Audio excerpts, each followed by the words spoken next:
Water bottle is just because I like pink, actually. So, good evening. My name is Dr. Ben Brown. I am an obstetrician-gynecologist practicing here in Rhode Island, and I'm here today on behalf of the Rhode Island chapter of the American College of Obstetricians and Gynecologists, or ACOG. Rhode Island ACOG stands in strong support of the Reproductive Health Care Act, S152 sub A. ACOG believes that all patients should have access to the full spectrum of reproductive and sexual health care. That means that patients should be able to choose the right course of treatment for themselves without outside interference. The Reproductive Health Care Act will protect the rights of Rhode Island patients, ensuring that they can receive comprehensive care when they need it. In my practice, I provide full-spectrum OBGYN care. That's outpatient gynecologic treatment throughout a patient's lifespan, emergency care for those with life-threatening complications of gynecologic cancers. I provide patient-centered and safe labor and delivery care for patients with high-risk pregnancies. And I also provide abortions. In short, I'm committed to be there to care for my patient no matter what. When I sit with a patient, my chief responsibility is to ensure the patient has accurate information in order to understand all of the treatment options in front of her and to support her to get the care she needs. And I'll take a moment as an aside to say, we've heard from many people tonight who are expressing their conscience and the way that their conscience leads them to act. I provide comprehensive care as an act of conscience myself, and I recognize that my patient has a conscience, and my duty as a physician is to ensure that the patient can follow her conscience, not to impose my will on her. Now, my patients need abortions for many different reasons. Most abortion patients already have at least one child. For some of these patients, in order to raise the children they have in the loving, healthy environment they want to provide, they're unable to continue another pregnancy. Sometimes I meet a patient who has an abusive partner who has purposefully caused the patient's birth control method to fail. She may not feel safe or supported in raising a child with such a coercive person, though leaving an abusive partner is enormously challenging, financially, logistically, in terms of safety. And she may not yet be able to do so. And there are also times when profound health conditions make continuing a pregnancy life-threatening. I recall receiving an emergency page from the hospital from one of the resident physicians. They were caring for a young patient who was 20 weeks pregnant. She had blood pressures so high she ran the risk of rupturing an artery in her brain, leading to a stroke. Her kidneys were shutting down, causing toxins to build up in her bloodstream, and now she had begun to seize. For this patient, an abortion was a life-saving intervention. After a week-long hospital... Senator Lombardi. Doctor, I hate to interrupt you. It's okay. And I think you've been here for a while, so I've asked all the medical practitioners here a variation of the same question. For sure.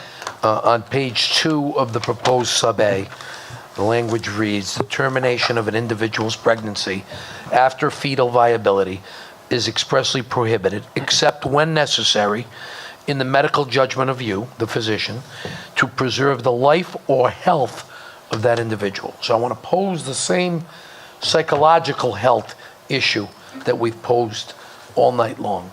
And ask you what your position would be on something like that. Thank you. It's an important question. I can't begin to tell you how a conversation with any given patient would go, no matter what the health condition was, because my primary responsibility is to understand that patient's needs and that patient's values and to act in a way to support those things. What I can tell you about abortion in the third trimester is that it is incredibly rare. And that overwhelmingly the reason that people need abortion in the third trimester is because of profound fetal anomalies. There's actually a really excellent personal experience story written by a pediatrician who herself terminated a pregnancy, not in the third trimester, but in the latter part of the second trimester because of fetal anomalies. And she describes the wrestling with that issue that many of my patients describe to me, which is she was torn between the challenge of ending a pregnancy that was highly desired and knowing that infant, if she delivered that infant, would have a life of intensive medical therapy, likely suffering, and a shortened lifespan. I am in no position to make that decision on behalf of my patient, and that's why I trust my patient to know her own unique circumstances and make those decisions for herself. Go ahead. I'm sorry, by way of follow-up. Sure. And that is, so, but it speaks in terms of, the law speaks in terms of the health of the individual, being the mother. Sure. There's no discussion being made as to, even as I know Senator McKenney, as if his name hasn't been beaten up this year already. Senator McKenney has touched base on profound fetal abnormalities or anomalies in that case. So is it your position then that a so-called late-term or post-viability abortion would be granted given the fact that the mother is not happy with the fact that the child may be born with these profound fetal anomalies? Yeah, so again, I can't begin to tell you what would happen in any given patient's circumstance because people are individuals, people are complex, right? What I can tell you is that abortion after viability is incredibly rare, and it is absolutely the standard of care that if there is ever a time that a pregnancy needs to end after viability, the first recourse is always a plan for a delivery with an intent to resuscitate that infant. Thank you, Doctor. Senator McKenna, in 1 second, I have a quick question. Do you, Doctor, believe that this language, as it's written here, expands your ability to perform an abortion post-viability? I do not believe it expands it. I believe that it protects our ability to respond to those unforeseen circumstances that come up in medicine and that happen in complex patients' lives, but I do not believe it expands it. Thank you. Senator McKenna. Doctor, then help me to understand. We're being asked to essentially approve late-term abortions for not just life, but health. And health includes a wide range. At least if you look at the case law, it includes not just physical health, but psychological health, emotional health, familial is one of the terms used. I don't quite know what types of situations that will engender, but it's concerning. And so we're trying to understand exactly, almost everyone who has been up here as an OBGYN has said this is extremely rare. Yeah. But we've also heard that when the rules with respect to late-term abortion have been loosened, as in Maryland, it's gone from 1% to 5%.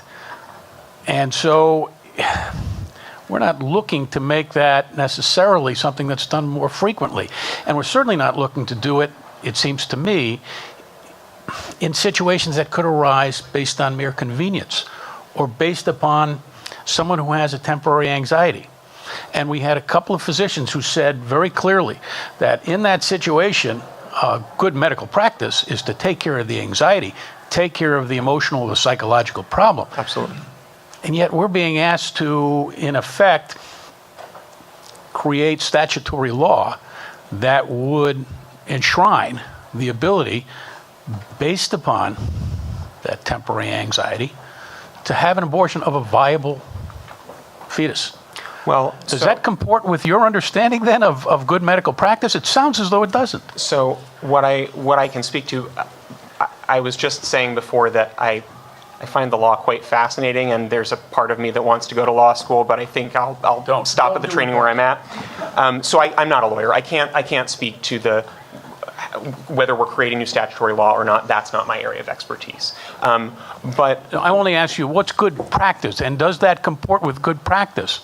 what comports It with... sounds as though it doesn't, based on what you're saying. What does comport with good practice is that the practice of medicine is fraught with unforeseen and unexpected circumstances, and every patient is unique. Every patient's needs are unique, and the language in this bill arises from the language of the Roe v. Wade decision, and the And what I want to be able to do when I meet with any patient is be able to respond to the patient's needs, again, inform the patient of all of the relevant information, all of the relevant treatment options in front of her, and yes, to help her be healthy in the way, to help her be healthy, and she's the expert in whether she's healthy or not. I'm not the expert in whether she's healthy or not. The definition that you speak of, the idea of physical health, emotional health, community health, that doesn't come from me, that doesn't come from case law specifically, that comes from the World Health Organization.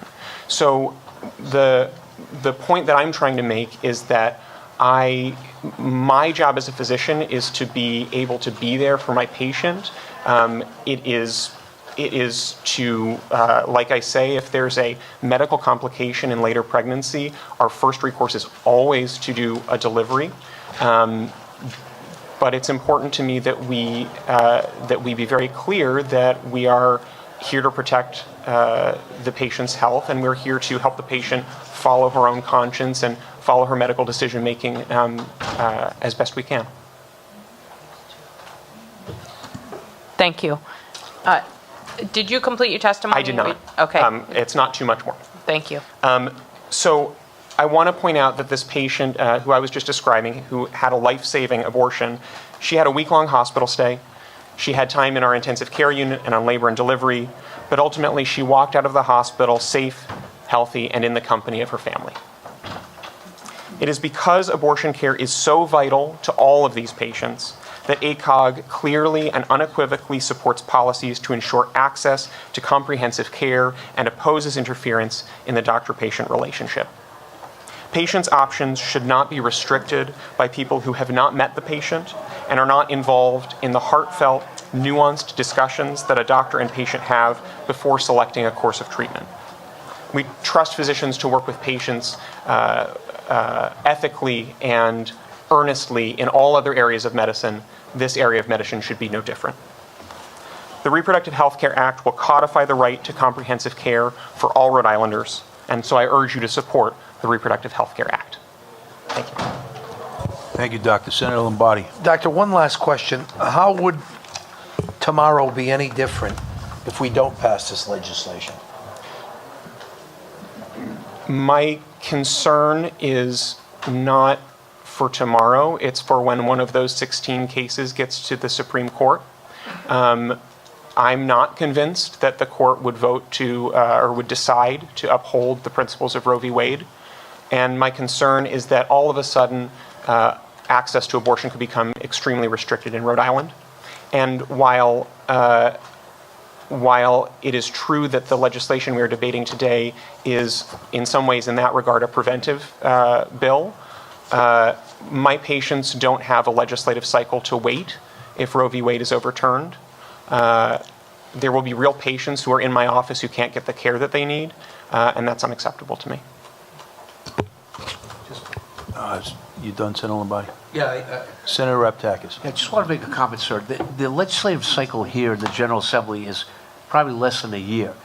Now, out of those 16 cases, I don't think any of them has reached the Supreme Court, and they take about 6 years. If you look the decision on Roe versus Wade, it took a very long time. So I don't think what Senator Lombardi said, I think he's right, that it's not going to happen overnight. Everybody has, again, and I repeat myself, folks are concerned, but we're looking at a very long timeline with the Supreme Court. If not one of those cases even reached the Supreme Court, it could be another 6 years. Our legislative cycle here is pretty short. We're going to adjourn in June 30th. We're going to be back here in probably about 5-6 months. So I think we're pretty much confident that I doubt very much the Supreme Court's going to overturn something before January. And look, we're going to have an election, a federal election coming up by 2020, November. So I think time is on our side as far as the status quo currently, that it's protected. Well, you know, I beg to differ. I do respect and admire the efficiency of the legislative cycle. You know, that's well done. the Title X gag rule that the administration has just put into place, while that doesn't bear on the issue of abortion as we're discussing it tonight, it points out that there are ongoing risks to the safety and health of patients who need reproductive health care. So it doesn't take only a Supreme Court decision to restrict care for our patients. And again, while 6 months is a short time in a legislative cycle, if I have a patient who's 11 weeks pregnant at the beginning of that cycle, there's not time to wait for that bill to come back up when the cycle restarts and be taken up. So I do believe that there is urgency to make sure that we protect comprehensive care for all patients. Senator Lombardi. Throughout this entire debate, I am in no way moved by that argument that somehow, Roe v. Wade getting overturned is at death's door tomorrow. I can't fathom that. I've been practicing law for 30 years. I know how the law works. I know what it takes to get an appeal up from one of the circuits to the U.S. Supreme Court. I know the time that it's going to take. There's not even any more, discretionary petitions to the Supreme Court. They are appeals of right now. We don't even have writ of certiorari's anymore. So we don't have any of that. So I don't see this imminent concern, but I keep an open mind. And the only other thing that I want to add is that I just want to correct Senator Raptakis in case the Senate President is listening.